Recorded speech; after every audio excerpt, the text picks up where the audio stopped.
குறைந்த விலை நிறைந்த தரம் தங்கள் தேவைகள் அனைத்தும் ஒரே இடத்தில் ஜெயச்சந்திரன் டெக்ஸ்டைல்ஸ். எல்லாருக்குமே மதுரை ரவுடிசம் இருக்குன்றது தெரியும். அது எங்கேருந்து ஆரம்பிச்சுன்றது நிறைய பேருக்கு தெரியாது. ஸோ நான் தேடி ஒரு 2-3 வருஷம் அதுக்காக கிரவுண்ட் ஒர்க் பண்ணி இந்த கேங்ஸ்டர்ஸோட லைஃப்ன்றது சென்னை மதுரையை வச்சு நிறையா பார்த்துருப்போம். ரவுடிசத்தை டவுன் சவுத்தில் இவ்வளோ பெரிய லைஃப் இருக்குன்றது எனக்கு உள்ளே போனதுக்கப்புறம் பெரிய சர்ப்ரைஸாக இருந்துச்சு. அண்ட் இதை தாண்டி வந்து லிங்கம் அவரோட நண்பராக இருந்த பிரபு 2 பேருக்கு நடுவில் ஒரு பிரச்சனை தான் அவர் 2 குரூப்புக்கான ஒரு தொடர் கொலைகளாக மாறிச்சு அப்படிங்கிற மாதிரி நான் கேள்விப்பட்டிருக்கேன். ஆமாம், அது நமக்கு வந்து மேலோட்டமாக நமக்கு பத்திரிகை செய்திகள் வழியாக புத்தகம் வழியாக இது பண்ணது. இந்த கதையோட சம்மந்தப்பட்ட நிறைய பேரை மீட் பண்ணேன். ஒவ்வொருத்தரும் ஒவ்வொரு வெர்ஷன் வந்து சொல்கிறாங்க. லிங்கம்ன்றது யார், ஆப்போசிட் இருக்கிற கேரக்டர் யார். இது மட்டும் இல்லாமல் ஒவ்வொருத்தரோட சம்மந்தப்பட்ட ஒவ்வொரு கேரக்டரும் எனக்கு ரொம்ப இன்ட்ரெஸ்டிங்காக இருக்குது. லிங்கத்து கூட இருந்த இந்த கதை இன்னும் முடியல, அதுதான் ரியாலிட்டி. அதுதான் முடியலங்கிறது லிங்கம் கொலையோட அது முடியலங்கிறீங்க. ஆமாம்மா, அதற்கு பின்னாடியே அந்த கதை வந்து அந்த பிரச்சனை வந்து வேற வேற கைகளுக்கு மாறி போயிட்டு தான் இருக்குது. நிறைய ஆண்கள் அதில் மாறி மாறி கொல்லப்பட்டுட்டே இருந்தாங்க. அவங்க சம்மந்தப்பட்ட குடும்ப பெண்களை நீங்கள் மீட் பண்ணீங்களா? அவங்க எப்படி இருக்காங்க? எல்லாருமே சந்திச்சிருக்கோம். நீங்கள் வந்து ஏற்கனவே வந்து லிங்கம் பண்ணுறீங்க வந்து வெப்சீரிஸ் வந்து அது நீங்கள் ஏற்கனவே இதில் எழுதிருந்தீங்க ஜூவியில் வந்து 2ஆம் ஆட்டம்னு. இல்லைங்க, லிங்கம் வந்து ராஜநாராயணன் வந்து ஜூவியில் எழுதினாரு 2000 மிட்ல வந்து. லிங்கம்ன்றவர் வந்து கன்னியாகுமரியில் வந்து ஒரு பெரிய கபடி பிளேயர். அவரோட அந்த புக் வந்து ஐடியாவாக எடுத்துக்கிட்டு நான் கொஞ்சம் கிரவுண்ட் ஒர்க் பண்ணோம். என் டீமோட கிரவுண்ட் ஒர்க் பண்ணி நிறைய சர்ப்ரைஸாக இருந்துச்சு. நம்ம வந்து பொதுவாகவே வந்து இந்த கேங்ஸ்டர்ஸோட லைஃப்ன்றது சென்னை மதுரையை வச்சு நிறையா பார்த்துருப்போம். ரவுடிசத்தை டவுன் சவுத்தில் இவ்வளோ பெரிய லைஃப் இருக்குன்றது எனக்கு உள்ளே போனதுக்கப்புறம் பெரிய சர்ப்ரைஸாக இருந்துச்சு. அண்ட் இதை தாண்டி வந்து வெறும் ஒரு வழக்கமான கேங்ஸ்டர் கதையாக இல்லாமல் அவங்களுக்கு பின்னாடி இருக்கிற ஃபேமிலி எமோஷன் வந்து அது ரொம்ப பெருசாக இருந்துச்சு. எனக்கு ரொம்ப இன்ஸ்பயர் ஆன இடம் வந்து அந்த இடம். ஒரு கேங்ஸ்டர் கதைக்குள்ளே நம்ம இந்த மாதிரி ஒன்று பண்ண முடியும், இதுக்கு வந்து ஒரு நல்ல ஸ்கோப் இருக்குன்னு சொல்லலாம். இதை வந்து நம்ம வந்து இது பண்ணோம். ஆக்சுவலாக 2ஆம் ஆட்டம் தான் பண்ணுறது இருந்தது முதல்ல. 2ஆம் ஆட்டம் வந்து என்னன்னா ஒரு பெரிய பட்ஜெட் வந்து டிமாண்ட் பண்ணும். ஒரு டெபியூ டைரக்டருக்கு அந்த பட்ஜெட் கொடுக்குறதுக்கு இங்கே யாரும் தயாராக இல்லை. ஸோ அந்தனால தான் வந்து என்னன்னா அதுக்கு முன்னாடி வந்து லிங்கம் பண்ணலாம் அப்படின்னு சொல்லிட்டு இது எடுத்து பண்ண ஆரம்பித்தோம். நல்லா வந்துட்டு இருக்கு. ஏன் அதை ஒரு சினிமாவை பண்ணாமல் ஒரு வெப் சீரிஸாக பண்ணுறீங்க? வெப் சீரிஸாக பண்ணுறது 2 காரணங்க. ஒன்று, இந்த கதை வந்து இப்போ 2 மணி நேரமாக நிறைய பேர் சினிமா பண்ண ட்ரை பண்ணாங்க. அமிர்தா ட்ரை பண்ணாங்க. எனக்கு தெரிஞ்சு இன்னும் 2-3 டேரக்டர்ஸ் வந்து ட்ரை பண்ணாங்க. அது லாஸ்ட் மினிட்ல வந்து கைவிடப்பட்டுச்சுன்னு வச்சுங்களேன். புத்தகத்தை மட்டுமே படிச்சவங்களுக்கு இது 2 மணி நேரத்தில் படம் பண்ணிட முடியும். ஆனால் புத்தகத்தை படிச்சுட்டு இந்த கதையை தேடி போன ஆட்களுக்கு கண்டிப்பாக 2 மணி நேரத்தை பண்ண முடியாது. இப்போ நான் வந்து இந்த கதையோட சம்மந்தப்பட்ட நிறைய பேரை மீட் பண்ணேன். ஒவ்வொருத்தரும் ஒவ்வொரு வெர்ஷன் வந்து சொல்கிறாங்க. லிங்கம்ன்றது யார், ஆப்போசிட் இருக்கிற கேரக்டர் யார்.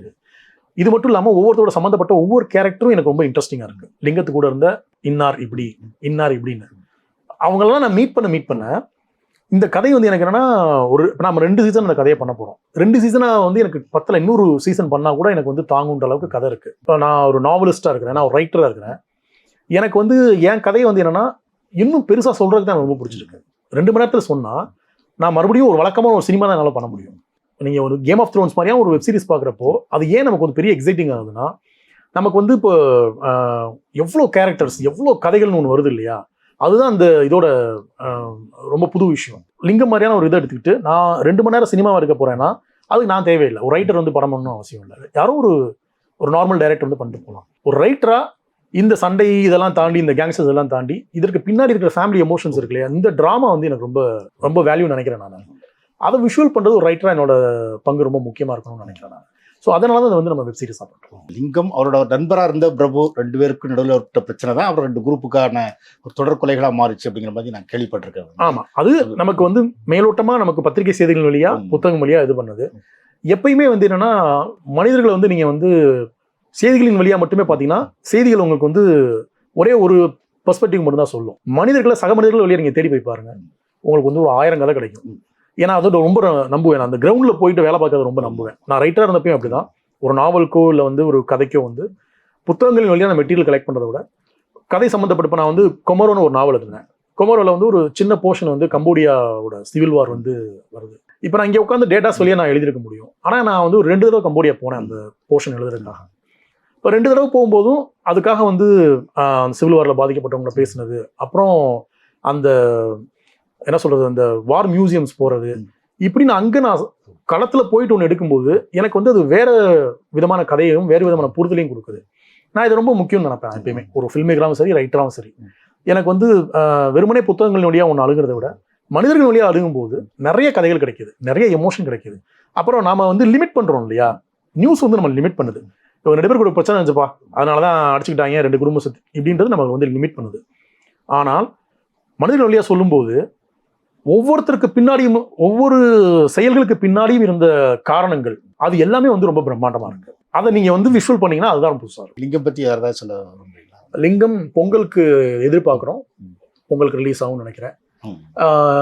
நம்ம இதுல இருந்து டவுன் சவுத்ல இருந்து இன்னும் டீடைல்டா ஒரு லைஃபை சொல்லக்கூடிய ஒரு நல்ல ஒரு வெப் சீரிஸா இருக்கும், கான்ஃபிடென்ட்டா இருக்கும். ஆனா அதுல நான் இன்னொன்று கேள்விப்பட்டேன், நீங்க அந்த மதுரை பேக்ரவுண்ட்ல எடுக்கிறீங்க அப்படின்னு சொல்லி. இல்லைங்க, 2ஆம் ஆட்டம் வேற, லிங்கம் வேற. ஆமா, 2ஆம் ஆட்டம்ன்றது எல்லாருக்குமே மதுரை ரவுடிசம் இருக்குன்றது தெரியும். அது எங்க இருந்து ஆரம்பிச்சுன்றது நிறைய பேருக்கு தெரியாது. ஸோ நான் தேடி ஒரு 2-3 வருஷம் அதுக்காக கிரவுண்ட் ஒர்க் பண்ணி அதை எழுதுனதுதான் 2ஆம் ஆட்டம். நிறைய பேருக்கு என்னன்னா 2ஆம் ஆட்டம் தான் ஃபர்ஸ்ட் நம்ம சைன் பண்ணோம். 2ஆம் ஆட்டம் பட்ஜெட் காரணத்தினால வந்து நிப்பாட்டிட்டு இது ஆரம்பிச்சனால நம்ம 2ஆம் ஆட்டம் தான் எடுக்கணும்னு நினைச்சிட்டு இருக்காங்க. நம்ம 2ஆம் ஆட்டம் பண்ணல. 2ஆம் ஆட்டம் இது முடிச்சதுக்கு அப்புறம் தான் பண்றோம். ஃபர்ஸ்ட் லிங்கம் நான் என்ன புரிஞ்சுக்கிட்டேன் அப்படின்னா வந்து லிங்கம் கதையை மதுரை பேக்ரவுண்ட்ல இல்லைங்க நம்ம முழுக்க வந்து அங்கெல்லாம் ஷூட் பண்றோம். இப்போ நமக்கு சில போர்ஷன் இந்த வீடு இந்த மாதிரியான இதெல்லாம் வந்து பாத்தீங்கன்னா திருச்சி இந்த மாதிரி பகுதிகளில் வந்து எடுக்கும். ஏன்னா நமக்கு வந்து அங்க வந்து இந்த பழைய வீடுகள் இல்லை. ஸோ அதுக்காக மேட்ச் பண்றதுக்காக இன்டீரியர் இந்த மாதிரி இருக்கும். நம்ம மற்றதெல்லாம் வந்து திருச்செந்தூர், கன்னியாகுமரி இந்த பகுதியெல்லாம் இருக்கும். இந்த லிங்கம் கதைக்காக அந்த ஊர்களுக்கெல்லாம் போய் பார்த்துருப்பீங்க, எப்படி இருந்தது? இந்த கதை இன்னும் முடியல, அதுதான் ரியாலிட்டி. அதுதான் அதோட தொடர்ச்சி இருந்துட்டே இருக்கு. பகைன்னு சொல்ல முடியாது. இப்போ எப்பயுமே வந்து பாத்தீங்கன்னா முடியலங்கிறது லிங்கம் கொலையோட அது முடியலங்கிறீங்க. ஆமாமா, அதற்கு பின்னாடியே அந்த கதை வந்து அந்த பிரச்சனை வந்து வேற வேற கைகளுக்கு மாறி போயிட்டு தான் இருக்கு. இதை பத்தி பேசினா நிறைய பேர் அதில் சம்மந்தப்படுறாங்க. இப்போ நான் இந்த கதை தெரியாததுக்கு முன்னாடி இதை பத்தி பேசினா பிரச்சனை இல்லை. இப்போ இந்த கதை தெரியுன்றதுனால சம்மந்தப்பட்ட ஆட்கள் எல்லாருமே எனக்கு தனிப்பட்ட முறையில் நான் சந்திச்சிருக்கேன் அப்படின்றதுனால நான் எந்த பேரையும் வெளியே சொல்ல முடியாத ஒரு நெருக்கடியில் இருக்கேன். எதையுமே நான் என்னால் சொல்லவே முடியாது. நான் படத்துலையுமே எல்லா கேரக்டர்ஸோட பேரையும் மாற்றி தான் நம்ம வந்து யாரோட பேரையுமே நம்ம ரிவீல் பண்ணலை. குறிப்பாக வந்து நிறைய ஆண்கள் அதில் மாறி மாறி கொல்லப்பட்டுட்டே இருந்தாங்க. அவங்க சம்மந்தப்பட்ட குடும்ப பெண்களை நீங்கள் மீட் பண்ணீங்களா? அவங்க எப்படி இருக்காங்க? எல்லாருமே சந்திச்சிருக்கோம். இதில் அது ரிஃப்ளெக்ட் ஆகும் நம்மளோட. அதான் நீங்கள் புத்தகமாக படிச்சுட்டு நியூஸாக படிச்சுட்டு இந்த சீரீஸை பார்க்கும்போது இதெல்லாம் இருந்துச்சான்னு ஒரு கேள்வி வரும். பட் அதெல்லாம் இருந்துச்சுன்றது அந்த சீரீஸோட பெரிய சக்ஸஸாக இருக்கும். இங்கே ஒரு சீரியஸான ஒரு ரைட்டர் வந்து ஒரு தீவிரமான எழுத்தாளர்கள் வந்து மலையாள சினிமா மாதிரி விஷயங்கள் வேறவே இருக்குது, தமிழ் சினிமாவில் பணியாற்றுறது ரொம்ப சவாலானது அப்படிங்கிற ஒரு பார்வை இருக்குது. உங்களுக்கு எப்படி இருக்குது உங்கள் அனுபவம்? ரொம்ப ஜென்யூனாக ஒரு உண்மையாக சொல்லணும்னா, ஒரு சீரியஸ் ரைட்டர்ஸோட இருக்கிறது தான் கஷ்டமாக இருக்குது, சினிமாவில் வேலை பார்க்குறது கஷ்டமாக இல்லை. முன்னாடி சொல்லுவாங்க சினிமா அப்படி இருந்துச்சு இப்படி இருந்துச்சுன்னா. இப்போ நான் 2009-10 சினிமா பண்ணேன், அசிஸ்டன்ட் ரைட்டராக வேலை பார்த்தேன். அந்த பீரியட்லேருந்து இப்போ நான் வந்து ஒரு 10-12 வருஷமாக சினிமாவில் வேலை பார்த்துட்டு இருக்கிறேன். எனக்கு எங்கேயுமே வந்து ஒரு ரைட்டர் வந்து